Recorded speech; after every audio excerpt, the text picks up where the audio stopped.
In the last lecture, we used the Newton's law and Euler's equation to derive the equations of motion of a two-link robot or a 2R planar manipulator or also a double pendulum. In this lecture, we take a more formal look at the so-called Newton-Euler formulation for serial chains. So we will describe an algorithm which uses the Newton's laws and Euler's equation, and we can get the equations of motion for any serial chain. So in overview of this Newton-Euler formulation, we will look at the free body diagram for rigid bodies in a chain.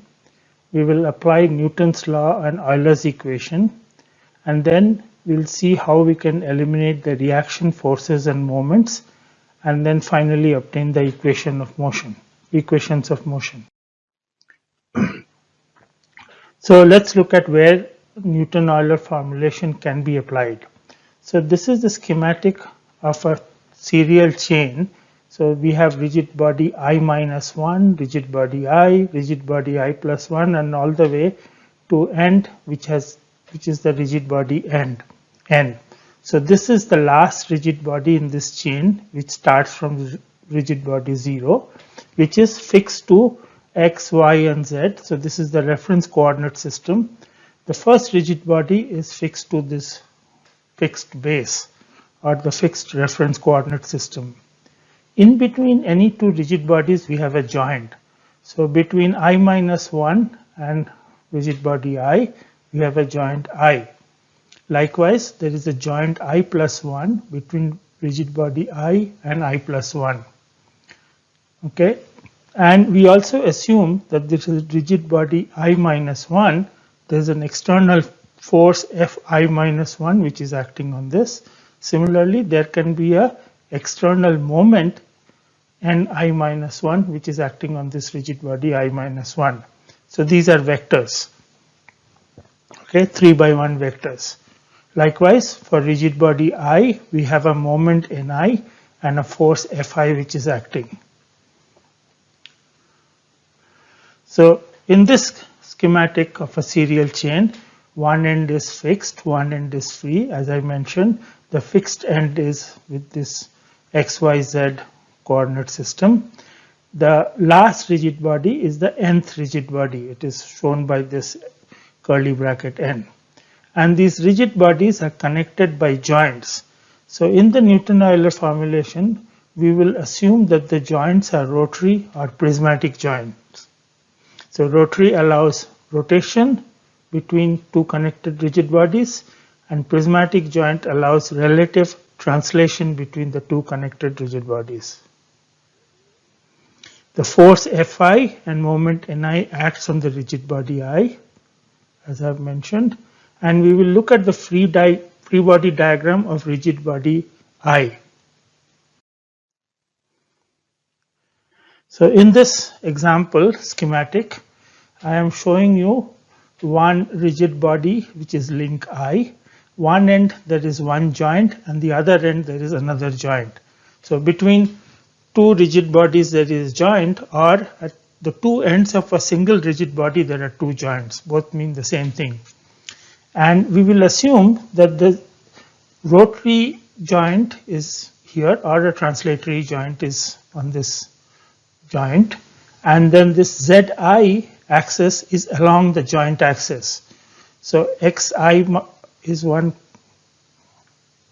coordinates axis, Yi is the other, and Zi is along the joint axis. And we have this force Fi and Ni which is acting at this OI, the origin of the ith coordinate system. Likewise, we have a joint axis Zi plus 1. Okay, this is the rigid body I plus 1 is after this joint. And then we also have forces Fi plus 1 and moment Ni plus 1 which is acting at the origin of the I plus 1th coordinate system. So this is OI plus 1. The origin of the I plus 1 coordinate system is located with respect to the ith coordinate system by this vector OI plus 1.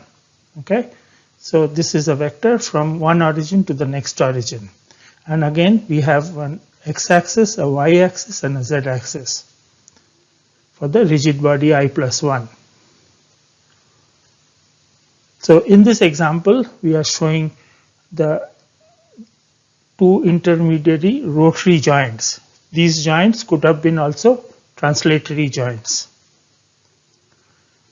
And as I mentioned, Fi and Ni denote the forces and moments exerted on rigid body I by link I minus 1.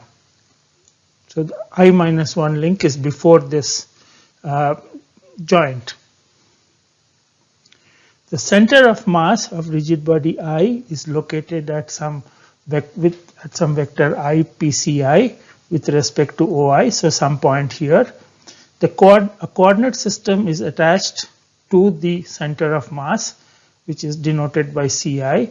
It is located at the center of mass and it is parallel to Xi, Yi, Zi.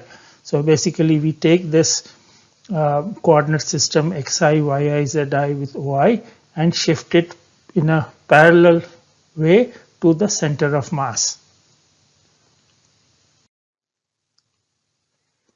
So the Newton-Euler formulation goes like this. We apply Newton's law and Euler's equation for each rigid body I. And the Newton's law is given by force is mass times acceleration. So mi is the mass of the ith rigid body, F is the external force, and 0 v ci dot is the acceleration of the center of mass of the ith rigid body with respect to the zero coordinate system or the reference coordinate system. Likewise, the moment, external moment n, can be written as some I into alpha, which is 0 omega I dot, into omega cross I omega.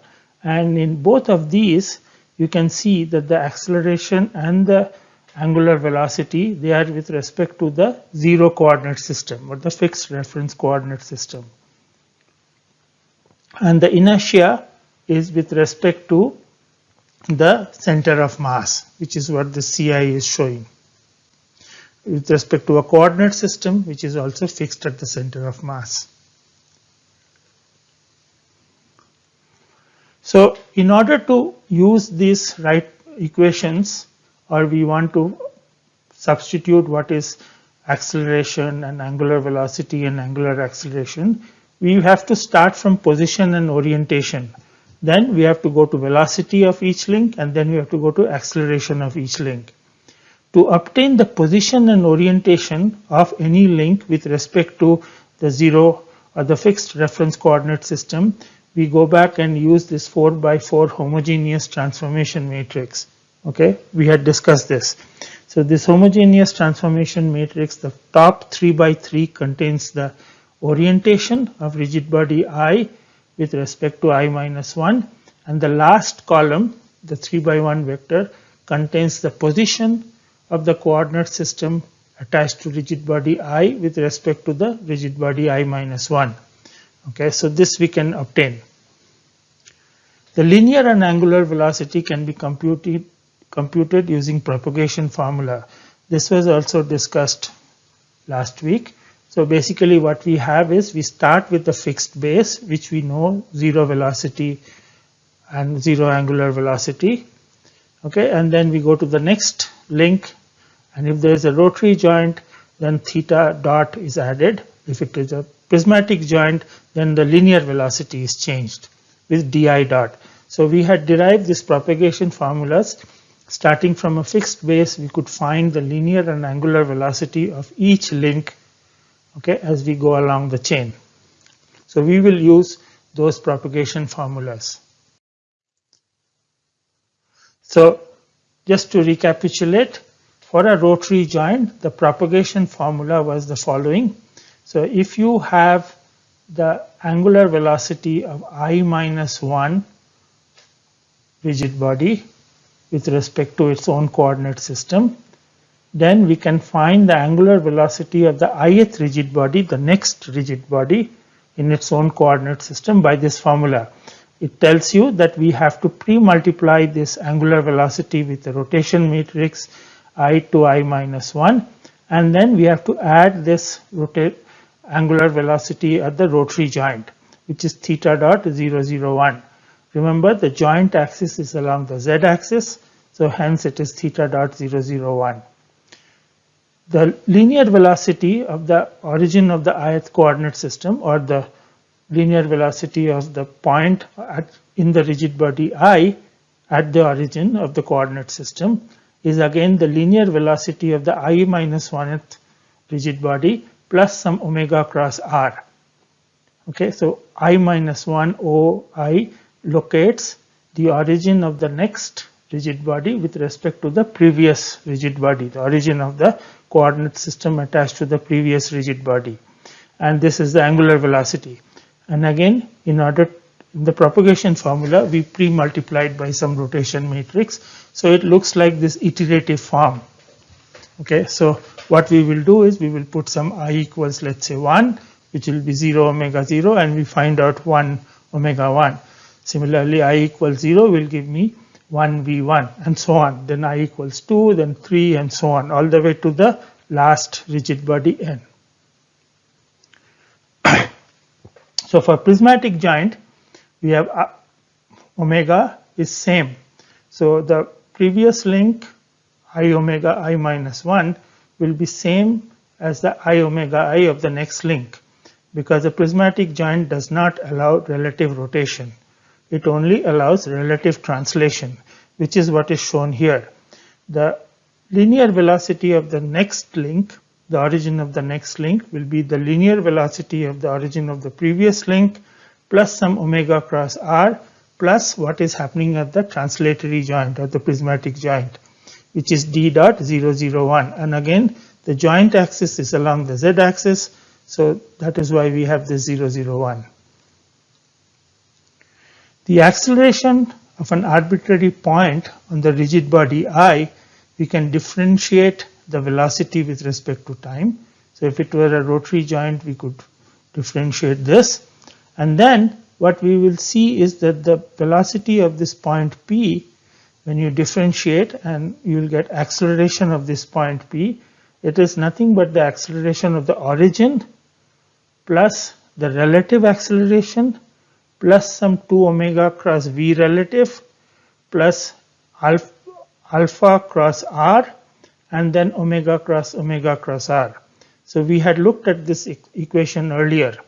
So these are the 5 terms typically in the acceleration of a point in a rigid body, which is both translating and rotating with respect to a previous fixed reference. Okay, so this we have seen. This is the acceleration of the origin. This is like similar to the ant problem we have discussed earlier. This is the relative acceleration of the ant. Then this is the 2 omega cross V rel, which is the Coriolis term. This is the tangential acceleration, and this is the centripetal acceleration. So we can obtain this. We have seen it earlier. All we are doing it, we are writing it in a formal way. If the point on the ith rigid body is stationary, or this IP vector is constant, then there is no relative acceleration or relative velocity. Okay, so we have both these terms, which is this relative acceleration term and this Coriolis term 0. So we will only have the acceleration of the origin plus some alpha cross r and then this centripetal term. So continue with this idea of propagation of velocity and acceleration. If the joint I plus 1 is a rotary joint, which allows relative rotation between the two rigid bodies, then the acceleration of the I plus 1th rigid body written in its own coordinate system will have 3 terms. Okay, rotary joint, there is no relative velocity or relative acceleration. So we have the acceleration of the origin plus alpha times r plus this centripetal term. The angular acceleration of the I plus 1th link is again nothing but the angular acceleration of the previous link. Then what is happening at the joint, which is theta I plus 1 double dot along the z-axis. But interestingly, we will also have one additional term, which is I omega I cross theta I plus 1 dot. Okay, and this is also along the z-axis. So it turns out that we will get alpha and then theta double dot plus something like omega cross theta dot. Okay, so this is what appears when the joint I plus 1 is rotary. And all of these can be derived from first principles if you are interested. When joint I plus 1 is prismatic, we'll look at the simple case first, which is that the acceleration of the angular acceleration of the I plus 1th link is same as the angular acceleration of the ith link. Okay, because there is only relative translation between the two links. However, the linear acceleration of the I plus 1th rigid body will now have all the 5 terms which are there in the expression for acceleration. So we have the acceleration of the origin, then alpha times r, this is the tangential acceleration, this is the centripetal term, then this is the Coriolis term, and this is the term which is showing the relative acceleration of the point in its di plus 1 double dot. Okay, so we have these generic expressions for propagating both the linear velocity, the angular velocity, the linear acceleration, and the angular acceleration from one link to the next link. The acceleration of the center of mass is nothing but the acceleration of the origin plus alpha times r plus the centripetal term. Okay, so we will need the acceleration of the center of mass because we would like to apply Newton's law, which is F equals mass times acceleration of the center of mass. So the acceleration of the center of mass of any link can be obtained by the acceleration of the origin plus alpha times the distance from the origin to the center of mass plus omega cross r. Okay, so I PCI is the position vector of the center of mass of rigid body I with respect to the origin OI.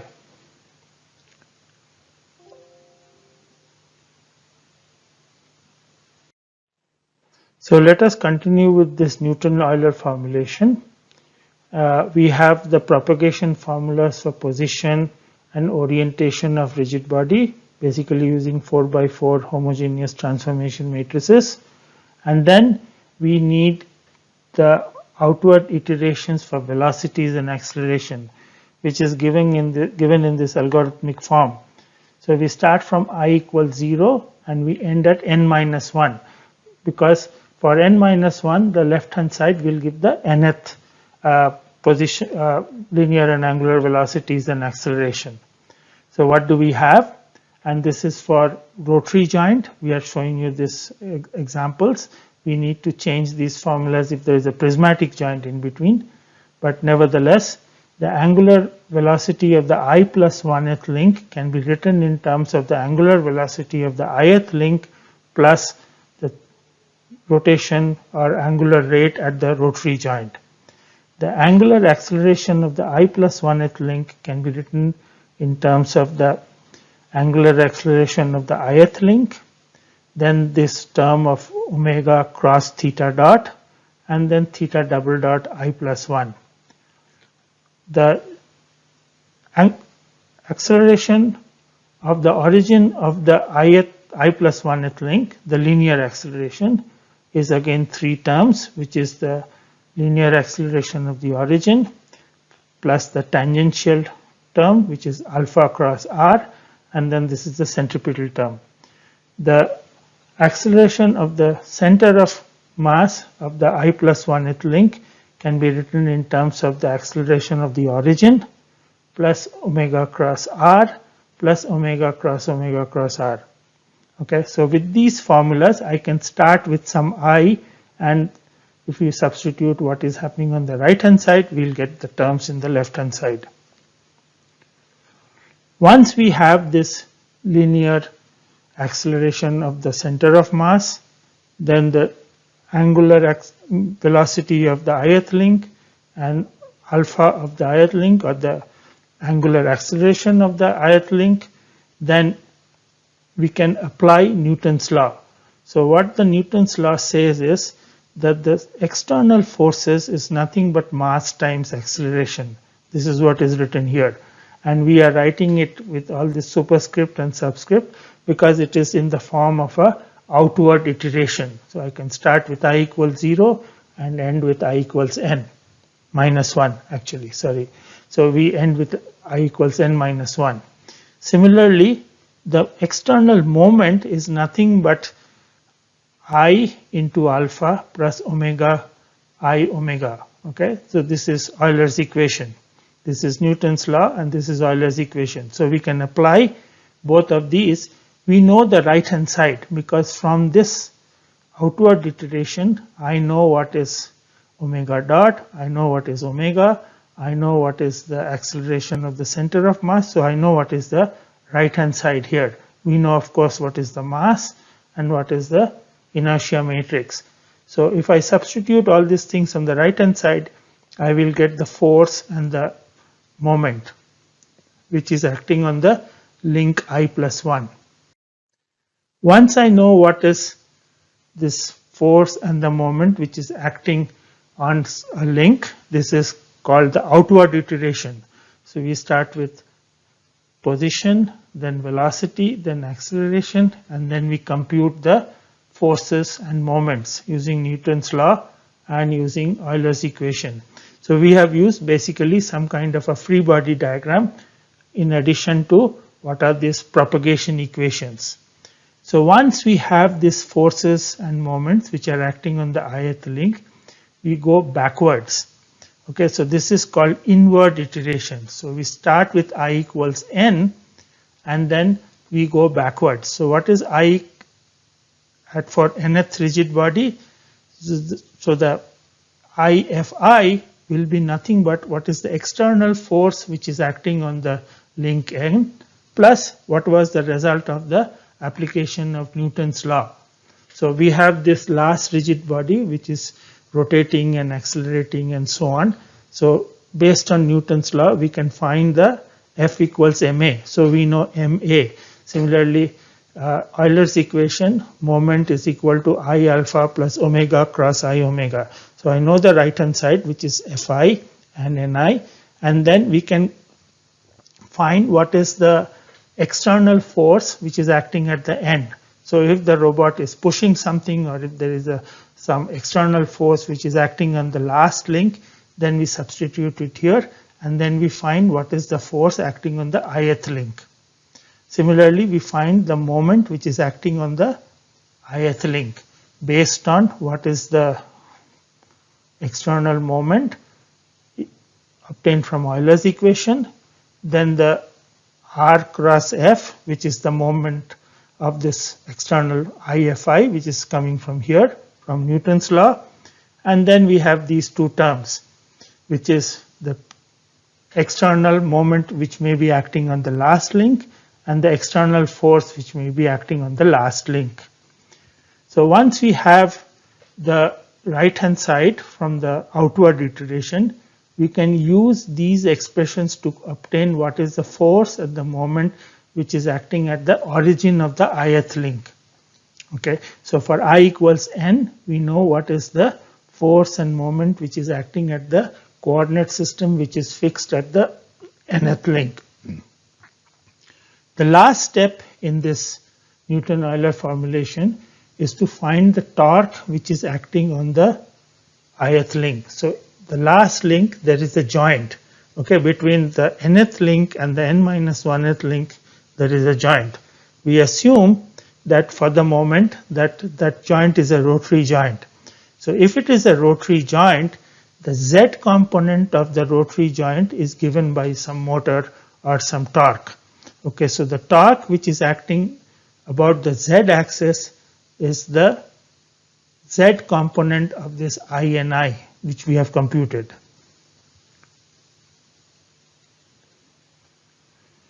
If you want to include gravity, all we need to do is we need to set the zeroth coordinate system or the fixed coordinate system is accelerating upwards by g.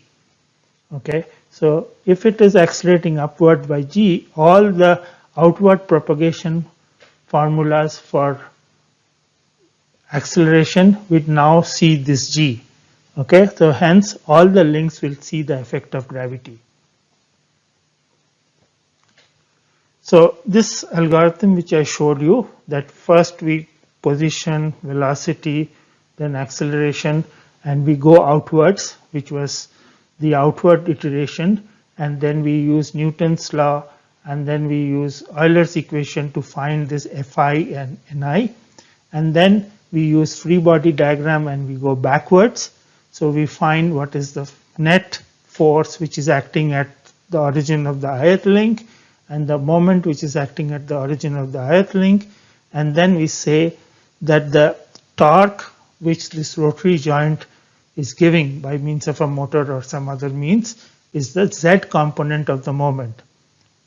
Okay, so all this formula was for rotary joint. If it is a prismatic joint, we need to change these outward equations. So wherever there was velocity, we would now have di dot. Wherever there was acceleration, we would have all the 5 terms in the acceleration. And this, instead of torque, we would have some force which is acting along the z-axis or along the z direction. So basically, we carefully substitute the equations for a prismatic joint in both these outward iterations and inward iteration. So this Newton-Euler algorithm is very well known.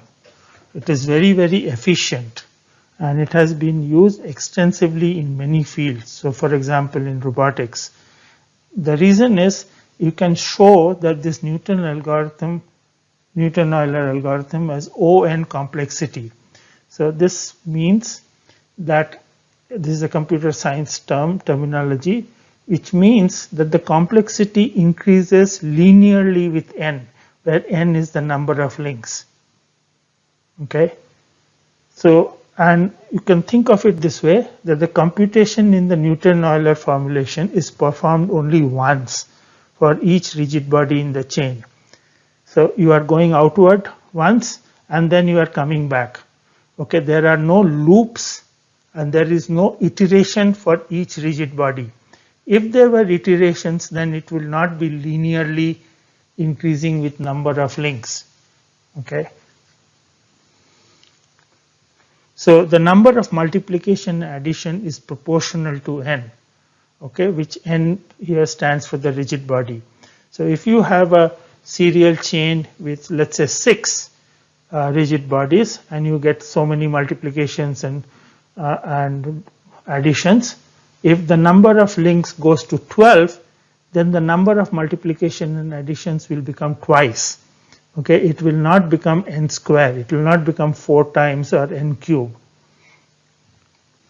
So it is linear complexity. It is very, very easily adapted for any serial chains with rotary R and prismatic joint. Okay, in fact, there have been extension. You can apply it for any joint. So if it was a spherical joint, if it was a 3 degree of freedom spherical joint, then you have to replace this spherical joint with 3 rotary joints.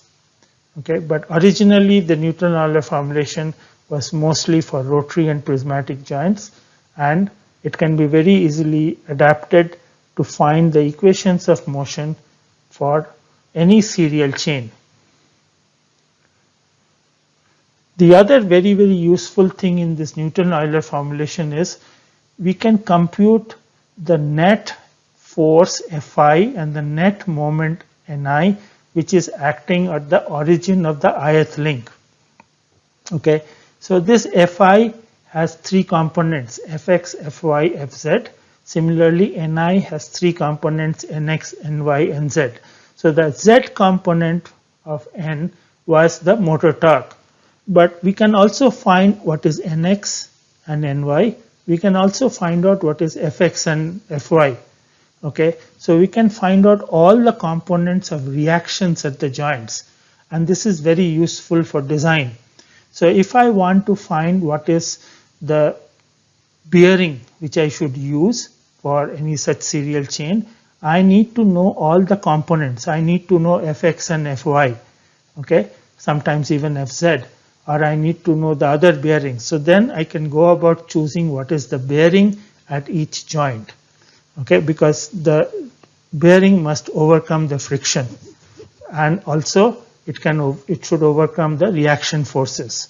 So we can do some kind of calculations to choose the forces which are acting at the bearing. Okay, so remember I said friction, because friction also will depend on what are the reaction forces. So if there is a lot of reaction, large reaction, then the friction might be more. The other very nice feature of this Newton-Euler formulation is it is very, very mechanical. Okay, so you go from position, velocity, acceleration for one link, then you go to the next link, and so on. And then at the end of position, velocity, acceleration, you calculate the F, which is ma, and end, which is I alpha plus omega cross I omega. We use Newton's law and Euler's equation. And then we go backwards and we find what are the joint torques of the joint forces. So this is very, very mechanical, and it can be easily done, by symbolic computation. We don't need to sit down and work all these steps by hand.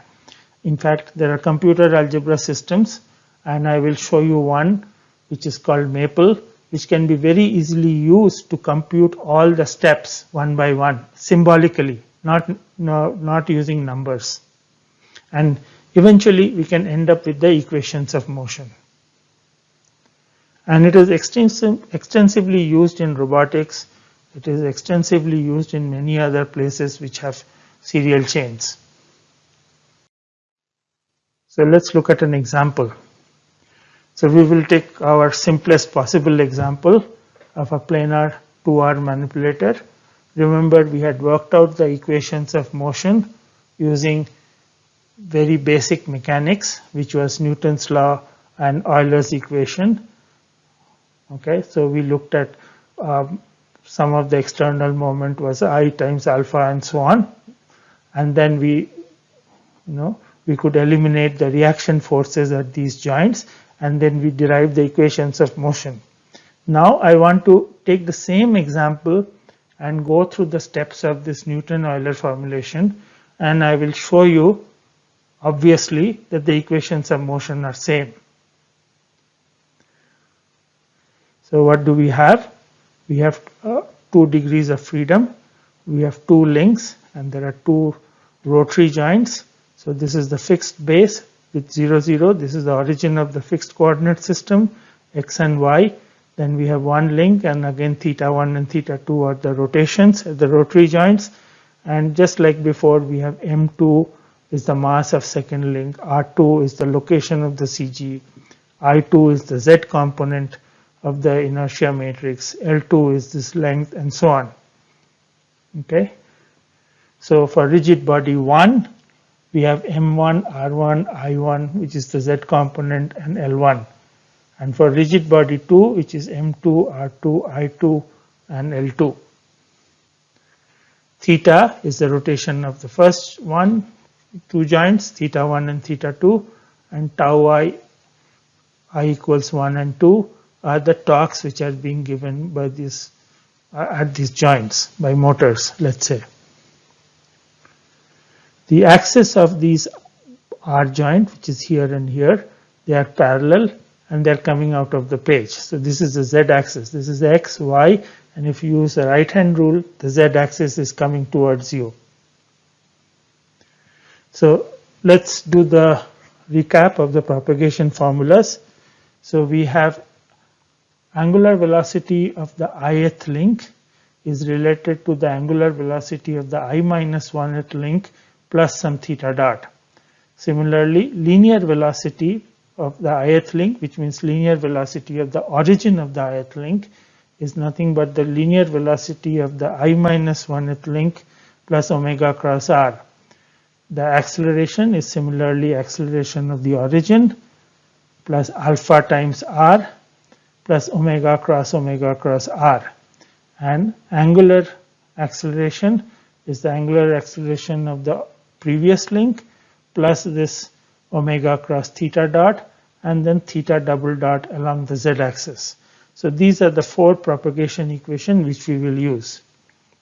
And we also have the acceleration of the center of mass of each link, which is nothing but the acceleration of the origin of the link plus omega cross r plus alpha times r. Sorry, omega cross r plus alpha times r.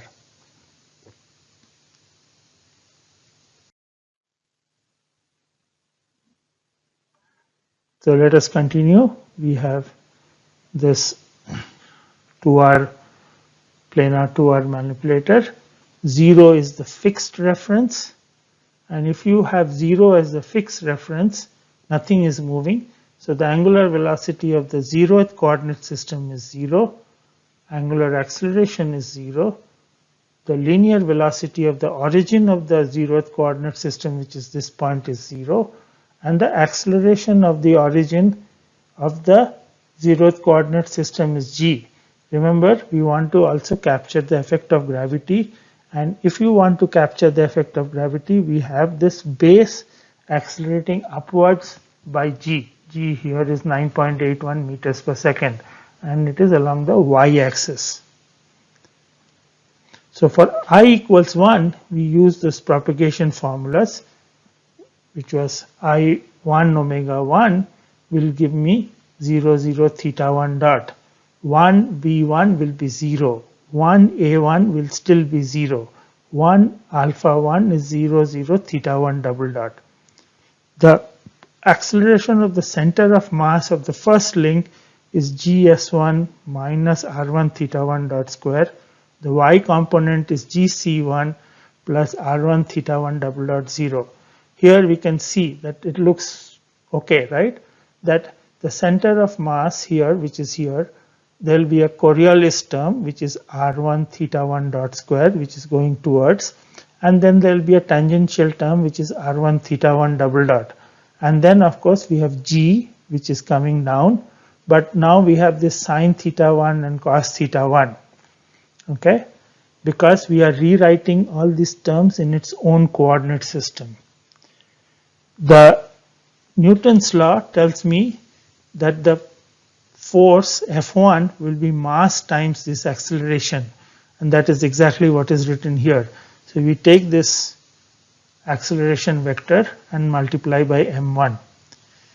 Euler's equation tells me that the moment, external moment, is nothing but I times theta 1 double dot, I times alpha, because remember omega cross I omega is again 0. So let's continue. So for I equals 2 for second link, we substitute what is 1 omega 1, 1 V1, 1 alpha 1 and so on in those propagation equation, and we can find 2 omega 2 is 0, 0 theta 1 dot plus theta 2 dot. Okay, that makes sense, right? That the angular velocity of the second link will be the sum of theta 1 dot and theta 2 dot. Theta 2 is relative rotation. So the angular velocities will be summation of theta 1 dot and theta 2 dot. The acceleration of is derivative of this, so you will get theta 1 double dot plus theta 2 double dot. The linear velocity, okay, of the origin of this second link, which is basically this term, will be some matrix times 0 L1 theta dot 0. So where is this L1 theta 1 dot coming from? So this is L1, there is a theta 1 dot here, so there is a velocity component in this. So this is the local y direction, this is the local x direction, this is the local y direction. So that's why we have 0 L1 theta 1 dot. And then we pre-multiply by a rotation matrix. So hence the linear velocity of this origin of the second link written in its own coordinate system is L1 S2 theta 1 dot, L1 C2 theta 1 dot 0. Okay, so there is nothing very confusing about this whole thing except that we are mechanically using those propagation equations. So if you write down the propagation equation on a sheet of paper and then you just substitute, you will get these terms. Likewise, the acceleration of the origin of the second link will have three terms. Okay, there will be a gravity, then there will be a theta1 double dot, and there will be a theta1 dot square. Okay, that is what you will get. This is the origin of this point. So this one, there will be a theta1 double dot, which is this direction, theta1 dot square, which is this direction, and then there is this gravity term. Similarly, for y component, we will have theta1 dot square, one term with theta1 double dot, and again gravity. The z component in all these expressions are 0, both velocity as well as acceleration, because this is a planar system. All the motion is happening in the xy plane. The CG of this second link is at a distance r2 from here. Okay, so what the acceleration of the CG will be nothing but the acceleration of this plus some effect of this r2. Okay, so that is what you get. So you will get some term which is r2 theta1 dot plus theta2 dot whole square, and then of course we will have some L1 S2 theta1 dot and L1 C2 theta1 dot square and so on. So theta1 dot square, this term is coming from here, GS2 is coming from here, but then we have this centripetal term which is coming because the center of mass is at a distance r2 from the origin of the second link. Okay, so we can find this acceleration of the CG of the second link, and then we apply Euler's equation and Newton's law. Newton's law says that the force is nothing but m2 times ac2, which is what is written here. So it is m2 times this vector. So you can see the first term is minus L1 C2 theta 1 dot square. Here also it is minus L1 C2 theta 1 dot square. So this is just the x component. So m2 into the x component, m2 into the y component, and again 0. And Euler equation tells me that this is I2 into theta 1 double dot plus theta 2 double dot. Okay, so these are the equations for I equals 2. We have also found out what is for I equals 1, which is the link 1. And then we go back and do this inward propagation of forces and moments. So we want to compute the joint torques, which is happening this tau 1 and tau 2. So basically we have this force which is acting here, which is Fi, and then we have this external force, in this case maybe 0. There is no external force acting on this link, but if there were any, we have to add that here, and that gives me what is the force acting at the origin of the ith coordinate system. What is the moment which is acting at the origin of the ith coordinate system. And the torque, in this case, since they are rotary joints, both of them, we will get the z component of the moment is resisted by this motor, or this motor is giving the equivalent of the z component of the moment.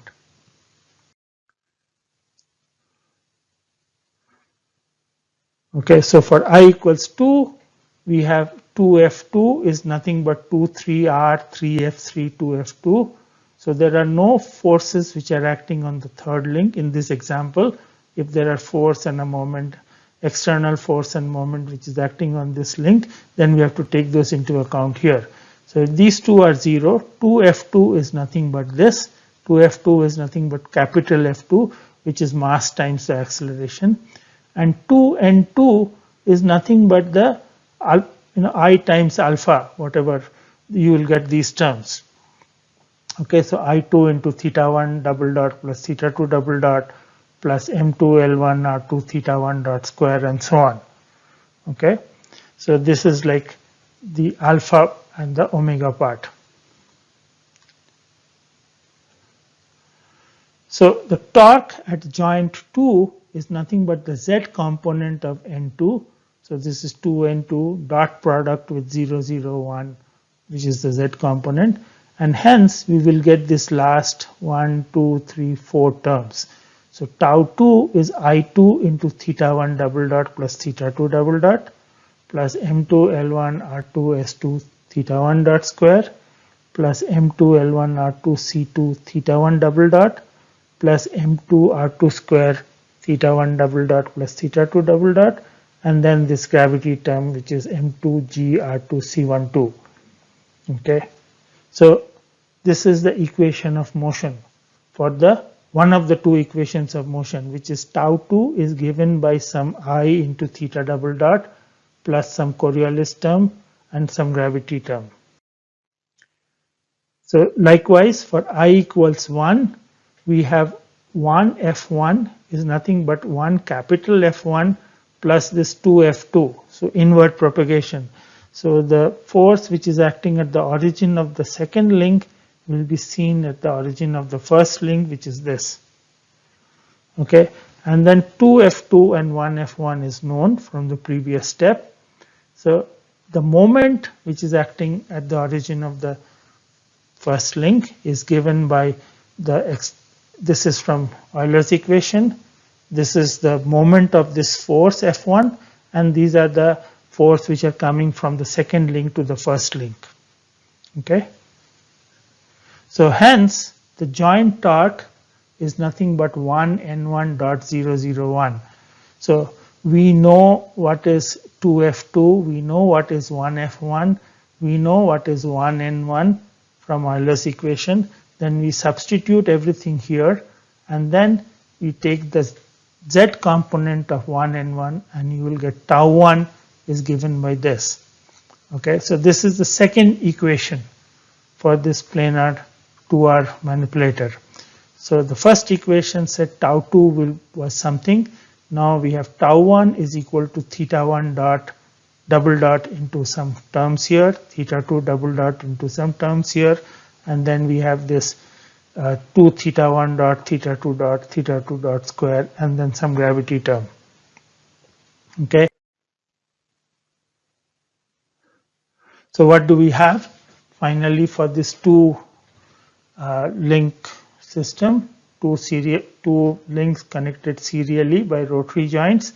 We have two nonlinear second order ODEs, and these second order ODEs are that we have tau 1 is something into theta 1 double dot plus something into theta 2 double dot plus some terms which are theta 1 dot theta 2 dot square, and some term which is gravity, which is G into L1 cos theta 1 R2 cos theta 1 plus 2 and so on. Likewise, we have a term equation which is tau 2 equals I2 plus M2 R2 square into M2 L1 R2 C2 into theta 1 double dot plus I2 plus M2 R2 square into theta 2 double dot plus a term which is theta 1 dot square into something, and one term which is gravity term. Okay, so we have these two second order equations written in this vector and matrix form. So tau 1 and tau 2 is a 2 by 1 vector. This is a 2 by 2 matrix multiplying theta 1 double dot theta 2 double dot. Then we have this vector, two components, one which is 2 theta 1 dot into theta 2 dot into something, and then theta 2 dot square. And remember, all these are multiplied by some sine theta 2 here is there, some cos theta 1 plus 2 here, and this is cos theta 2. So the elements of these matrices are not constant. They are dependent on theta 1 and theta 2. So this term here, if this theta 2 is 30 degrees, you will get something. But if it is some other angle, you will get some other terms here. I1, I2, M2, L1, R1, these are all constant. But theta 2 is changing. So if theta 2 is changing, the elements of this 2 by 2 matrices are changing, and which is why it is a nonlinear second order ODE. So the coefficients of theta 1 double dot and theta 2 double dot are not constant. Some are constant. So for example, in the second equation, this is I2 plus M2 R2 square into theta 2 double dot. So this is constant, but this other term has cosine theta 2. And the equations of motion that you have got are exactly same as what we had got earlier using hand calculations. when we did not use these propagation formulas. So in summary, the Newton-Euler formulation can be used to compute the equations of motion of any serial chain. Okay, this is important word. So if you give me a serial chain with 5 links, yes. If you give me one with 100 links, again I can find out the equations of motion. Of course, for a 100 link, you'll have huge 100 such second order ODEs. So we start from a fixed base. We do an outward pass. The outward pass consists of propagation formulas for velocity and acceleration to obtain velocity and acceleration of all links. And then there is an inward pass. We use Newton's law and Euler's equation to obtain forces and moments at each joint. And then we obtain the joint torques or forces from the z component of the moment or force at the joint. Okay, so in the examples which I showed you, it was the z component of Ni. Ni was the moment. But if it was a prismatic joint, then we have to take the z component of Fi, which is the force which is acting on the origin of the ith link. This is a very, very efficient algorithm. It is, as I said, it has O(n) complexity. It is linear in complexity. So if the number of links becomes double, the number of additions and multiplications and the complexity also scales by 2. It doesn't scale by 2 square, or even there are some algorithms which can be exponential complexity. So the number of n is increased by twice. It will be some to the power of n cube, or it could be n square or e to the power n. So that is not what is happening here. This scales linearly. The unfortunate part is it is not very easily applicable for parallel structures. It is very, very efficient for serial chain, but not really applicable for parallel structures. And the basic problem with parallel structures which you have seen is that there are loops. So I can start from one fixed end and I can come back to the fixed end again. Okay, so hence we cannot go outwards till one last link and come back. That is not possible. So in summary, Maple can be used to obtain error-free mathematical expressions. So I can find out the elements of the mass matrix, the elements of the Coriolis term, the elements of the gravity term, the elements of the constraint matrix, the derivative of the constraint matrix, and so on. Then we can form the equations of motion and solve the equations of motion in MATLAB or some other software which allows you to use numerical numbers or numerical tools like ODE solvers and so on, which can solve these differential equations of motion. So what I have showed you is one of the computer algebra system which is well known, Maple. It is used reasonably extensively. There are other computer algebra systems which are also available. There is another very well known CAS system which is called Mathematica. It is available from this company called Wolfram. And this, if you are interested in Mathematica, please go to this website, wolfram.com/Mathematica. MATLAB also gives you its own computer algebra system. Okay, this is slightly less well known and less powerful than either Maple or Mathematica, but nevertheless you can use the computer algebra system from MATLAB for simple examples like the planar 2R or the angular velocity vector or even the 4-bar mechanism. We can obtain everything from the computer algebra system given by MATLAB. So in this NPTEL course you have access to MATLAB and all its toolboxes. So it's a good idea if you have time to try out the computer algebra system from MATLAB. More details about the computer algebra system from MATLAB is available in this website.